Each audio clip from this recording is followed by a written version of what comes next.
លោកជំទាវឧត្តមសេនីយ៍ឯកម៉ាលីសុជាតាអ្នកនាំពាក្យក្រសួងការពារជាតិនៃព្រះរាជាណាចក្រកម្ពុជាសូមជម្រាបជូនសាធារណជនអ្នកសារព័ត៌មានជាតិនិងអន្តរជាតិមេត្តាចិត្តថា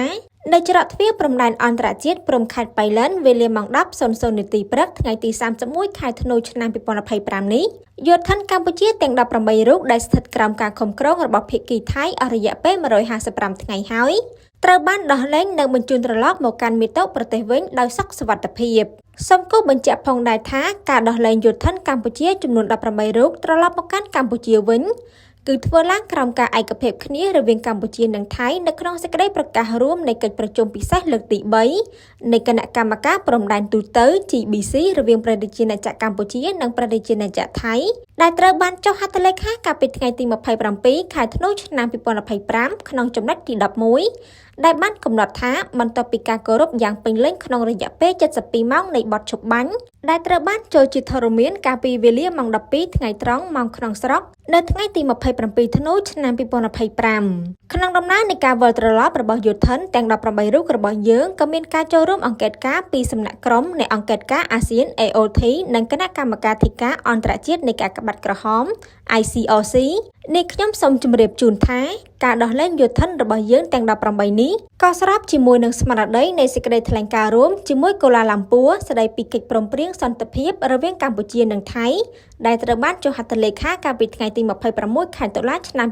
2025រវាងសម្ដេចមហាវរធិបតីហ៊ុនម៉ាណែតនាយករដ្ឋមន្ត្រីនៃព្រះរាជាណាចក្រកម្ពុជានិងនាយករដ្ឋមន្ត្រីនៃព្រះរាជាណាចក្រថៃក្រោមការធ្វើជាសាក្សីរបស់អាយដាមដូណាល់ត្រាំប្រធានាធិបតីនៃសហរដ្ឋអាមេរិកនិងអាយដាមអាន់វ៉ាអ៊ីប្រាហ៊ីមនាយករដ្ឋមន្ត្រីនៃប្រទេសម៉ាឡេស៊ី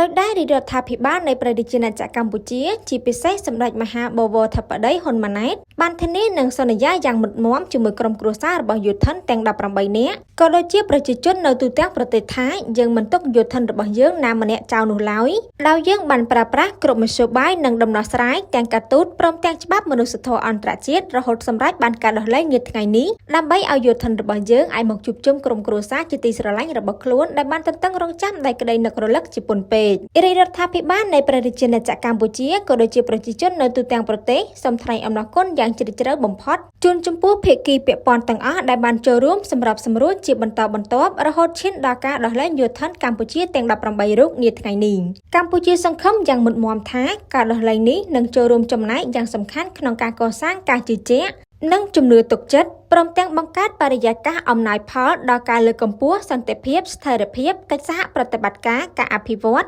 និងការវិលត្រឡប់ទៅរកប្រក្រតីនៃទំនាក់ទំនងឡើងវិញដើម្បីជាប្រយោជន៍ដល់ប្រទេសនិងប្រជាជនទាំងពីរនាពេលខាងមុខឆាប់ៗនេះ